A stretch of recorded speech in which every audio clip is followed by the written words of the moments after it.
Selon une enquête de Witness AI relayée par CFO Dive, 9% des dirigeants disent que plus des trois quarts de leurs projets d'intelligence artificielle produisent un retour financier mesurable. Dans les couloirs, pourtant, les assistants se multiplient déjà. Le problème est peut-être dans le couloir lui-même. Épisode IA, l'erreur d'automatiser des processus obsolètes. Chapitre 1, le tapis roulant. L'outil accélère. Encore faut-il savoir où mène la chaîne. Imaginez un lundi matin à 8h45. Une demande client arrive, elle passe d'une boîte mail à un tableur, attend un visa hiérarchique, puis revient sous forme de ressaisie dans le système métier. À chaque passage, quelqu'un vérifie que le précédent a bien fait son travail. Ajouter un agent IA à cette chaîne peut faire gagner des minutes. Il peut aussi expédier plus vite une décision que personne n'avait besoin de prendre. C'est le contraste du moment. Une technologie capable de rédiger, classer et déclencher des actions rencontre des organisations bâties pour faire circuler des preuves plutôt que pour produire un résultat. Selon une enquête de Witness AI relayée par CFO Dive, 68% des répondants disent qu'au moins une partie de leurs initiatives d'IA a dépassé le budget sur l'année écoulée. Un tiers répond que cela arrive la plupart du temps ou toujours. La même enquête place à 9% la part des répondants pour lesquels plus des trois quarts des projets ont créé un retour financier mesurable. Ces chiffres ne condamnent pas l'IA, ils signalent un décalage entre le lieu où l'on pose l'outil et le lieu où la valeur se perd. Un budget dérape souvent parce qu'on achète une capacité avant d'avoir nommé la friction qu'elle doit supprimer. L'entreprise additionne le prix des licences et les heures d'intégration. Le coût du contrôle en double, lui, reste hors champ, tout comme la ressaisie et l'exception que personne n'ose retirer. Le retour sur investissement ne disparaît pas par magie. Il se dilue dans un workflow qui distribue mal les responsabilités. La question utile n'est donc pas quel assistant déployer, elle est quelle décision ce processus est-il censé rendre possible et quelle étape empêche encore cette décision. Une automatisation peut être un premier pas pragmatique. Elle crée un gain réel lorsqu'elle réduit une attente identifiable, que quelqu'un possède le résultat et que son coût de fonctionnement est connu. Mais elle devient une couche de dette quand elle répète une cérémonie interne dont personne ne défend la nécessité. Avant de demander à une machine d'aller plus vite, il faut regarder le tapis roulant. Transporte-t-il un produit ou seulement les traces de son propre mouvement? Chapitre 2, le coût du détour. La facilité équipe une personne. La valeur, elle, traverse toute l'équipe.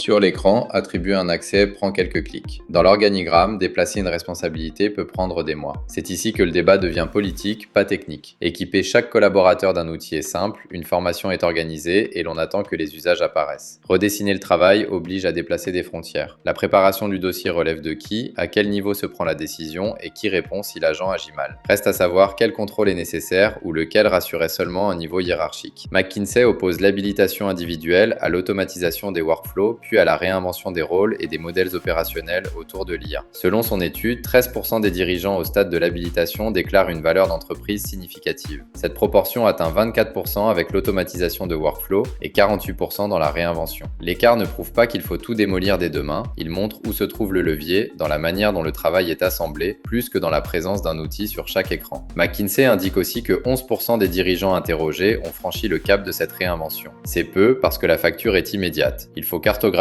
les exceptions et négocier les responsabilités. Certains indicateurs cessent alors d'avoir un sens. Une automatisation ciblée a donc une place. Elle peut financer l'apprentissage, surtout, elle rend visible une attente absurde et donne aux équipes une preuve concrète. Le test est sévère. Si l'on coupe l'outil demain, sait-on quel résultat opérationnel se dégrade, pour quel client et sous la responsabilité de qui? Sans cette réponse, le pilote mesure surtout son activité. Le piège apparaît lorsqu'elle devient la destination. Prenons une équipe qui reçoit des demandes de remise commerciale. Un agent peut lire les messages et remplir le formulaire. Pourtant, si plusieurs validations existent parce que personne ne sait qui porte la marge, l'agent ne résout rien. Il fabrique des dossiers impeccables pour une gouvernance confuse. La pression concurrentielle en jeu n'est pas frontale, c'est une compression par l'aval. Le client attend plus vite, tandis que les coûts de coordination restent chez le fournisseur. La bonne réponse ne consiste pas à automatiser chaque approbation. Elle consiste à fixer un seuil, attribuer un propriétaire de décision, puis automatiser le reste. Au stade précoce, McKinsey estime que les entreprises ayant redessiné leur processus étaient 5,3 fois plus susceptibles de générer de la valeur que celles qui avaient conservé leurs workflows intacts. Ce rapport décrit une association observée par l'étude, pas une promesse mécanique. Une feuille blanche peut échouer si elle ignore le terrain. A l'inverse, un petit automatisme peut préparer une réinvention s'il expose clairement ce qui bloque. Comment savoir alors si l'on vient de créer une marche ou de couler du béton autour du détour?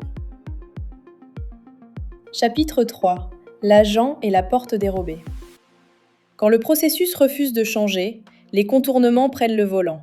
Des agents autonomes rendent ce choix plus urgent car ils ne se contentent pas de suggérer un texte, ils peuvent agir dans des systèmes. Selon une enquête de Witness AI relayée par PR Newswire, 70% des entreprises déploient ou testent ces agents. Seuls 18% déclarent que tous sont formellement inventoriés et approuvés par l'équipe de sécurité. Derrière cet écart, il n'y a pas seulement un sujet de conformité, il y a un signal opérationnel. Quand la voie officielle est trop lente, les équipes trouvent une porte latérale. Un commercial relie un assistant à sa messagerie. Une équipe de support branche un agent sur une base documentaire. Le geste paraît anodin, comme une rallonge glissée sous une porte, mais l'entreprise ne sait plus toujours quelles données circulent, qui autorisent l'action, ni comment interrompre la chaîne. Le coût du workflow obsolète se déplace alors vers la sécurité et la responsabilité. Voici une grille de décision à utiliser avant toute intégration.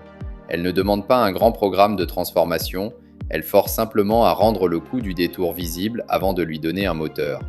Partez de la décision finale. Formulez-la en une phrase avec son propriétaire et le dommage d'une erreur. Remontez ensuite le parcours pour retirer ce qui ne change ni la décision ni son niveau de risque. Après ce nettoyage, l'IA trouve sa place.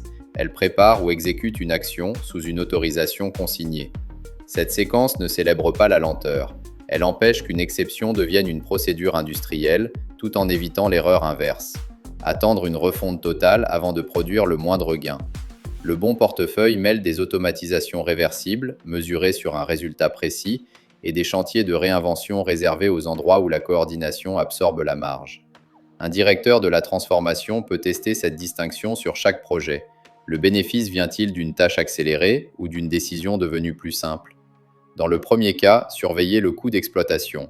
Dans le second, protégez le changement de rôle qui rend le gain durable. Le retour au tapis roulant est éclairant. S'il transporte un colis vers un client, l'IA peut régler sa cadence.